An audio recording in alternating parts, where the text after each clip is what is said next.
그래서 오전 강의에서 이제 자료를 보니까 상계백병원 원정철 교수님이 아주 소상하게 히스토리부터 배경 역사 아주 잘 설명을 해서 그쪽 자료도 참고해서 보시면 도움이 될 것 같습니다. 자, 왼쪽에 있는 분이 누구일까요? 오른쪽은 하도 유명해서 다들 아시겠죠. 트럼프 미국 전 대통령이고 왼쪽은 영국의 메이 총리이십니다. 이분 사진을 왜 보였을까요? 뒤에 이게 뭘까요? 앞서 강의를 해주신 회사의 리브레라는 연소혈당 측정 기기죠. 이쪽에도 자세히 보면 붙였다 뗀 흔적이 있는 것 같아요. 이렇게 아주 드러내놓고 할 수 있는 게 선진국인데 우리나라는 아직 그럴 여건까지는 아니지만 많이 좀 이제 여건이 나아지고 있는 것 같습니다.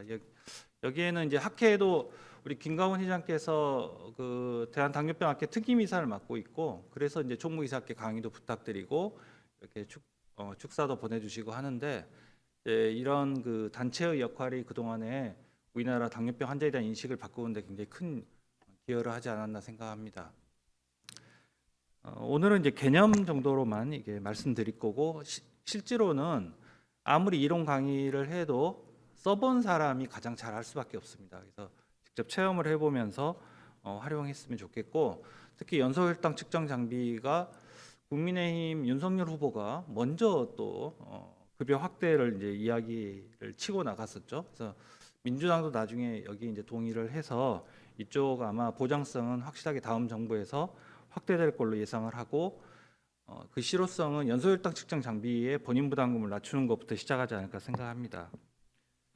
연소혈당 측정 장비에 대한 개념은 앞에서 다 말씀하셨기 때문에 생략을 하고 저는 의사들이 이 장비를 어떻게 활용을 하는지 그런 의사의 관점에서 조금 몇 가지 말씀드리겠습니다. 당뇨병 조절이라는 게 당화혈색소 수치는 다 아시죠? 카페에 들어가 보면 당화혈색소 수치가 나는 얼마인데 너는 얼마냐 그래서 잘하니 못하니 이렇게 얘기를 하지만 그건 일종의 우리가 시험을 봤을 때 평균값 혹은 반등수에 해당된다고 보면 됩니다. 하지만 반등수나 평균값이 그 학생의 모든 실력을 결정을 할까요? 어떤 학생은 100점을 맞고 어떤 학생은 50점을 같은 학생인데 과목마다 성적이 들쑥날쑥하는 학생이 있을 수 있고 꾸준하게 한 8, 90점을 맞는 학생이 있을 수 있어요. 그러면은 이제 나중에 중요한 시험, 수능이라든지 이런 시험을 대비할 때 이 학생이 어떤 성적이 나올지 담임선생님 입장에서는 누가 더 믿음직스럽겠습니까? 혈당이 성적이 들쑥날쑥한 학생보다 일정하게 나가는 학생이 훨씬 더 예측 가능한 성적을 보일 수 있겠죠. 그래서 똑같은 당화혈색소라도 혈당 변화폭이 클수록 당뇨병의 합병증이 올 가능성이 높고 즉 예후가 안 좋고 아주 꾸준하게 관리하는 그런 그 혈당 성적이 합병증에 더 유리한 거로 되어 있습니다. 또 보면은 이게 연소혈당 측정 장비를 써보면 이렇게 춤을 추는 혈당을 어떻게 하면 이렇게 덜 위아래 진폭이 줄어들도록 할 거냐 이것을 매번 찔러대는 10분마다 계속 혈당 측정하는 것은 불가능하지 않겠습니까? 그래서 이런 연소혈당 측정 장비를 이용하면 내 혈당이 하루에 얼마나 이렇게 왔다 갔다 하는지 어떤 시간대를 어떻게 줄이고 어떤 시간대는 어떻게 높이고 이런 그 정보를 얻기 위한 수단이고 실제로 의사도 이런 정보를 바탕으로 해서 이때 들어가는 약은 좀 더 높이고 이때 들어가는 약은 좀 낮춰야 되겠다 이렇게 실제 처방에 참조를 아주 중요한 검사이기도 합니다. 가급적이면 이제 크게 변화가 없이 목표 범위 안에 들어오는 게 바로 연소혈당 측정 장비를 이용하는 궁극적인 목적이다. 그래서 연속으로 이렇게 재는 이 얘기 아까 나왔었죠. 실제 혈당과 차이가 난다. 당연합니다. 시차도 차이가 날 뿐더러 시간이 적어도 5분에서 15분이라 하지만 실은 그 이상 늦어질 수도 있어요. 그리고 앞서 강의가 나왔던 리브레 같은 경우는 제 경험상은 실제 혈당보다 좀 낮게 나오는 경향이 있습니다. 혈당이 40, 50 나왔다고 놀래서 연락을 해보면 환자분 아무렇지도 않죠. 그래서 이제 자가혈당 측정을 해보면 그보다는 한 1, 20점 높은 상황도 종종 이제 봅니다. 그래서 이제 여기서 좋은 점은 뭐냐? 최소한 리브레는 실제 혈당보다 낮게 나오기 때문에 저혈당을 놓칠 가능성은 거의 없다는 거죠. 높은 혈당은 조금 실제보다 좀 낮게 나올 수 있지만 그런 것은 위험하지 않습니다. 하지만 저혈당을 놓치는 것은 굉장히 이제 위험하기 때문에 약간 낮게 세팅된 장비가 차라리 더 나을 수 있겠다는 생각이 들고, 이건 정확도를 본다기보다는 이렇게 혈당의 흐름을, 추세를 보는 거죠. 주식을 하는 사람이 있을지 모르겠는데 주식도 계속 매일같이 오락내락 하잖아요. 하지만 계속 올라가는 추세냐 계속 떨어지는 추세냐 이런 추세를 보면서 투자를 결정하듯이 연소혈당 측정 장비도 무슨 진단을 한다든지 하는 그런 정확도보다는 추세를 보는데 더 의사들은 목표를 두고 있습니다. 구성 요소는 아까 설명했듯이 먼저 그 간질액, 피가 아니죠. 피가 아니고 간질액을 뽑아서 그걸 측정하는 장비가 있을 수 있겠고, 그것을 수신기로 보내준 송신기가 있을 거고, 그다음에 수신기가 있고, 이렇게 이제 구성 요소는 어떤 회사든지 간에 기본적인 이런 개념으로 구성되어 있습니다. 혈당을 감시한다 그러죠. 모니터링. 계속 옛날같이 이제 꼭 찔러야만, 그리고 찌르는 게 얼마나 또 번거롭고 아프고 그렇습니까? 그래서 또 남들 보기에도 그렇고. 네, 거기에 비해서 CGM은 훨씬 더 간편하게 파악할 수가 있고, 이런 그 잠깐 내가 직접 갖다 대야지 알 수 있는 것이 아닌 이상, 다른 두 개 회사의 제품은 혈당 추세를 봐서 미리 인슐린을 중단하거나 또 이렇게 더 높이거나 이런 추세에도 알람 경고 기능까지도 있어서 처방이나 인슐린 투여량에 조정을 할 수도 있는 그런 능력도 있는 기기들입니다. 그래서 이런 추세와 이제 이런 변화, 혈당이 높은 고혈당과 저혈당 상황을 계속 보면서 의사는 이 환자한테 어떻게 먹는 걸 조절하고 운동을 하고 또 약을 조정해야 되겠다 이렇게 판단하게 됩니다. 저희 세 가지 회사가 나왔죠. 앞선 강의에서는 이 프리스타일 리브레 제품이 나와 있는데 각각 이제 장단점이라고 특성 차이가 있죠. 정확도는 다 비슷한 걸로 돼 있고 보정이 필요 없다고는 하지만 사실 혈당이 급격하게 올라가거나 급격하게 떨어질 때는 정확도가 훨씬 더 떨어지는 것 같아요.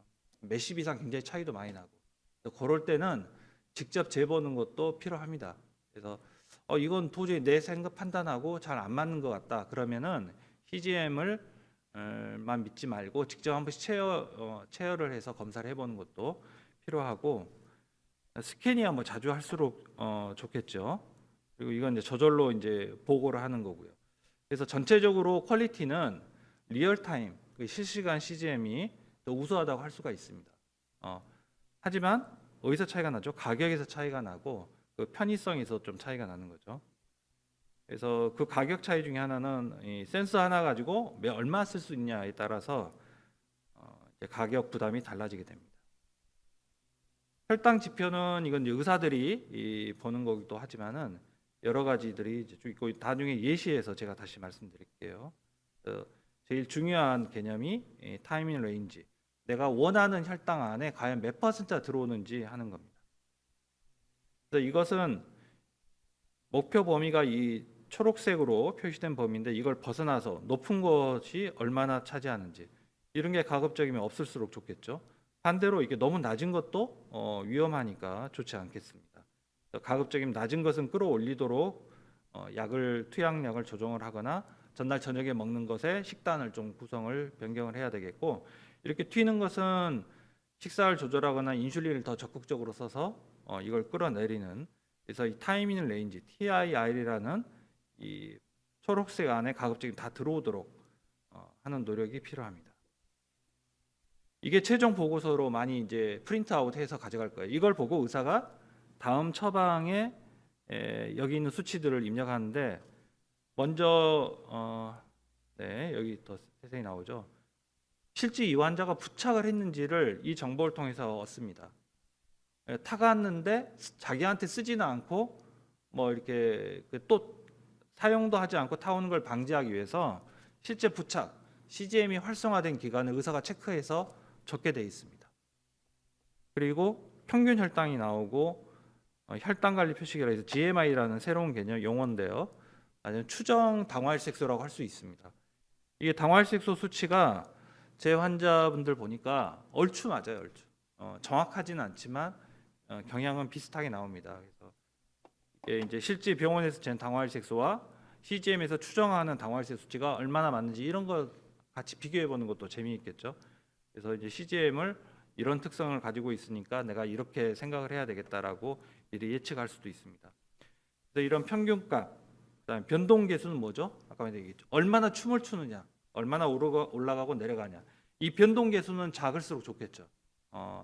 변화 폭이 크지 않을수록 좋겠고, 평균 당화혈색소는 낮을수록 좋겠고, 평균 혈당도 목표 범위에 가급적이면 접근해서 낮아질수록 좋겠죠. 그리고 이 초록색 이 목표 범위 안에 들어오는 비율이 많을수록 좋겠죠. 노란색과 이쪽으로 갈수록 이건 점점 줄어들어야 되겠고요. 빨간색의 저혈당은 원칙적으로는 이제 안 나와야 되겠고, 이런 것들을 의사가 이제 요약돼 있는 정보를 실제 처방전에다가 기입을 해야만이 발급이 가능하도록 이렇게 규정이 돼 있습니다. 그래서 물론 이제 의사와 연동해서 그 의사 선생님이 이 데이터를 보고 처방전을 적기도 하지만은 그러지 않고 이제 바쁜 의원에서는 이걸 아예 출력해 오라고 할 수도 있거든요. 그래서 하나 정도씩은 출력해서 처방하는 의사한테 보여주기도 하지만 본인도 이렇게 쭉 모아두면은 데이터를 일일이 찾아보지 않고 내가 지난 몇 달간, 1년간 어떻게 관리했는지가 한 석 달치 한꺼번에 몇 달치를 한꺼번에 모아서도 볼 수 있으니까 이걸 잘 활용하면 좋겠습니다. 보통 그 목표 범위, 그러니까 내가 타겟에 들어오는 그런 그 레인지를 TIR 값을 70%를 목표로 하는데, 그 이유는 이 70% 안에 들어오면 통계상 당화혈색소로 7.0% 이하가 된다라는 통계 때문에 그렇습니다. 6.7이라는 보고도 있지만요.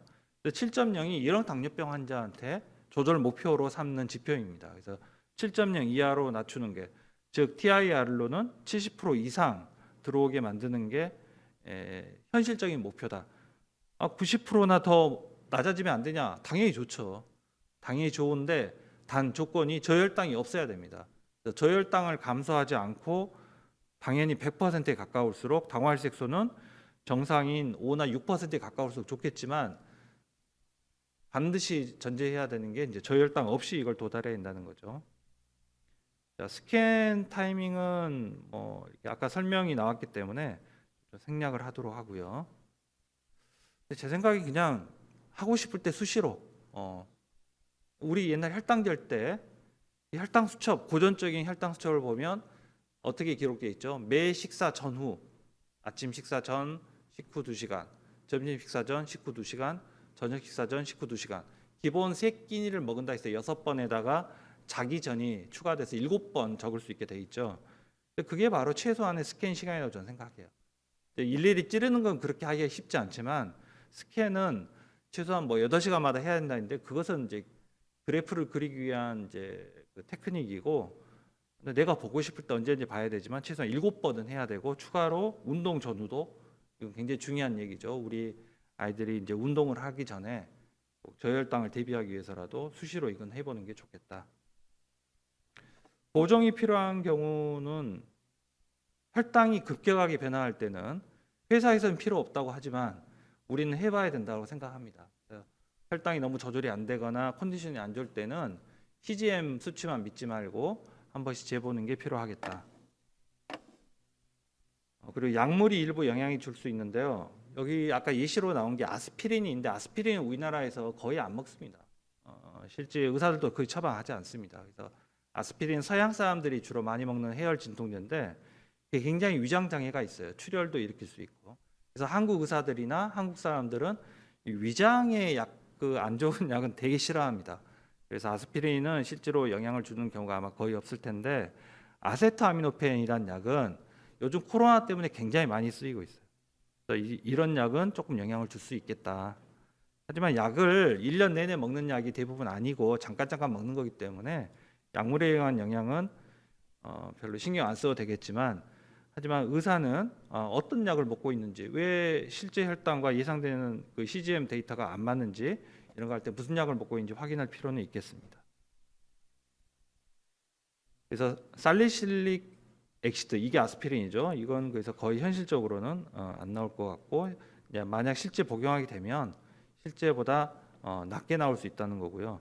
비타민 C는 은근히 먹습니다. 보니까 여학생들은 우리 때는 그랬는데요. 주근깨 날 타이밍에 비타민 C가 좋다 해서 열심히 먹었던 기억이 납니다.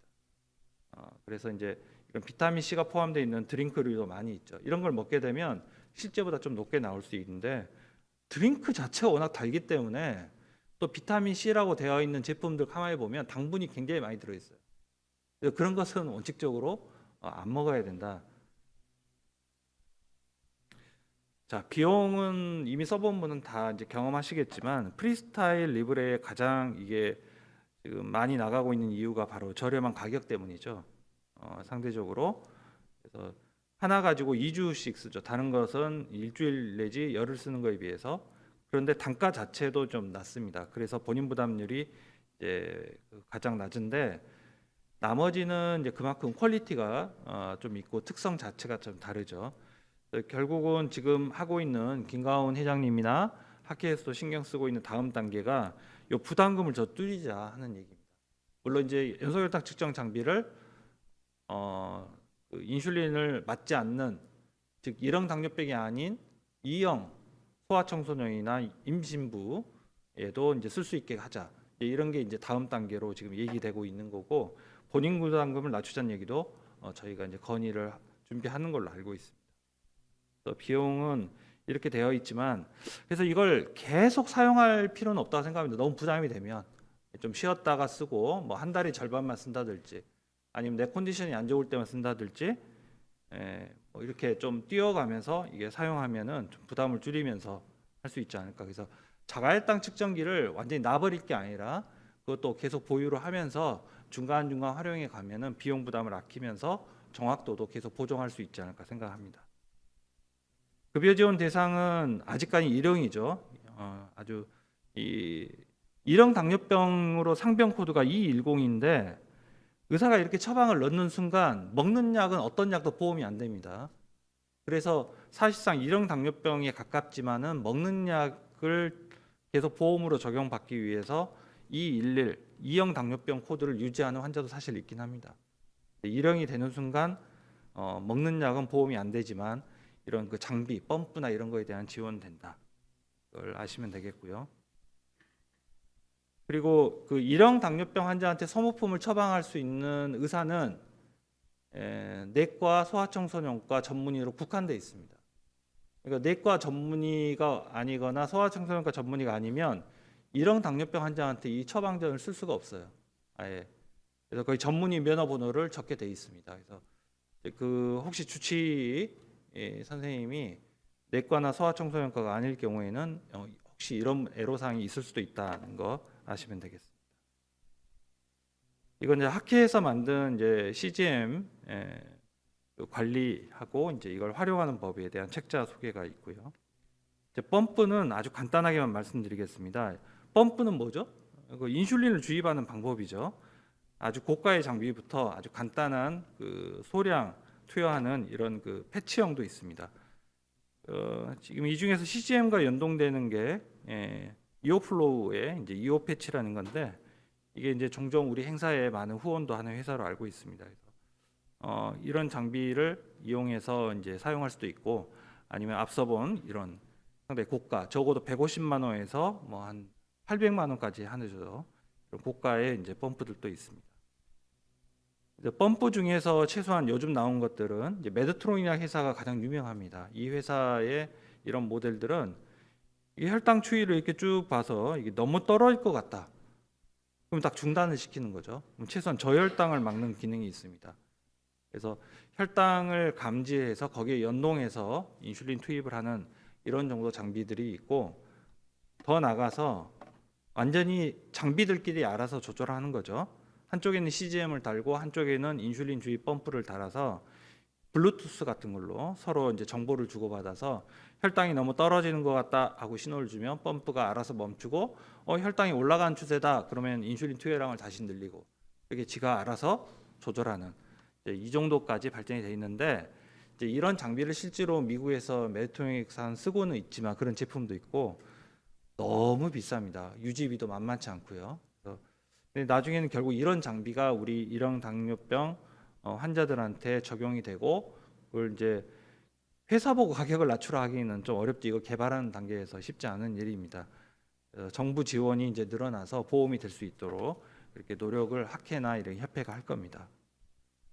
그래서 오늘은 그냥 개념 설명 정도로만 간단하게 했습니다. 뭐 이미 아신 분도 있겠지만 저는 펌프 같은 고가의 장비보다는 일단 내 자신이 내가 잘하고 있냐 못하고 있냐 이거부터 적을 알아야지 이기듯이 내 혈당의 특성을 알아야지 의사한테 처방도 제대로 받을 수 있고 나도 대처를 할 수 있거든요. 그래서 연소혈당 측정 장비만큼은 아주 적극적으로 좀 사용했으면 좋겠고, 혹시 일형이 아닌 우리 그 아이들은 최대한 저희가 빨리 보험이 되도록 노력할 테니까 보험이 된다 이런 소식을 들으면은 한번 많이 사용해 보시기 바랍니다. 네, 듣느라 고생하셨습니다. 네.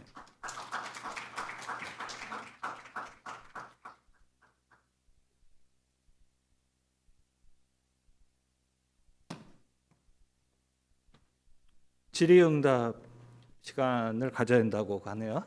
네, 말씀하시죠. 혹시 질문 있어요? 박수 소리에 잠이 깨신 분들은 무슨 얘기를 하고 있지 이럴 수 있는데, 예. 너무 어려운 질문 하지 말고 쉬운 거 물어보세요. 여기서 말하기가 좀 곤란하면 나중에 협회나 이런 데 메일로 이렇게 하면은 또 이제 대답하고 그렇게 해드리겠습니다. 네, 네, 말씀하십시오. 일형에서 2형이었는데 1형으로? 네, 네.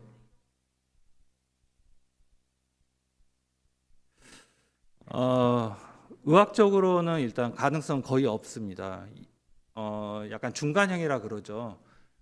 젊은 10대, 20대 당뇨병 환자 혈당이 굉장히 높아서 오신 분들 이제 검사를 해보면 인슐린 분비 능력이 아까 슬라이드 내용 중에 0.6 이하가 이제 일형의 어떤 하나의 기준으로 이용되고 있는데 그보다 높아요.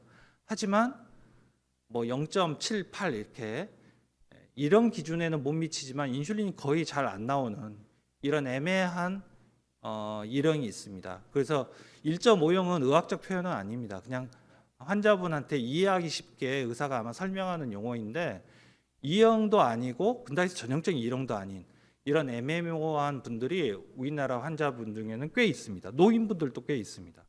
이런 경우에는 인슐린을 한 번 이상 쓰지 않으면 조절이 안 되는 분들이 대부분이고요.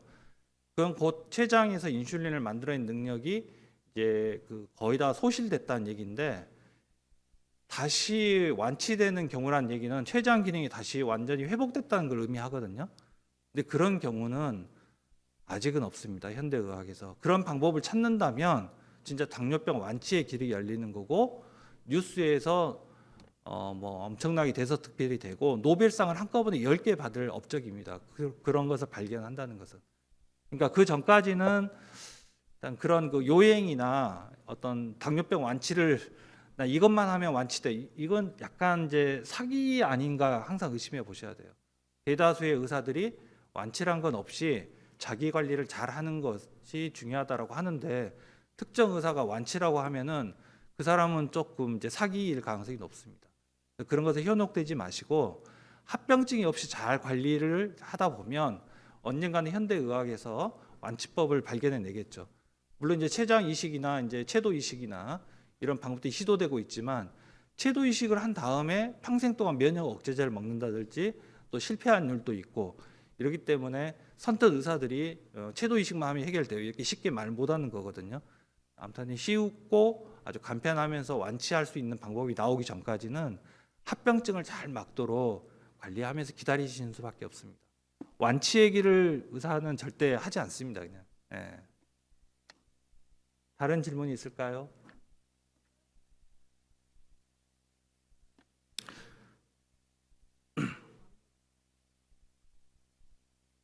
네.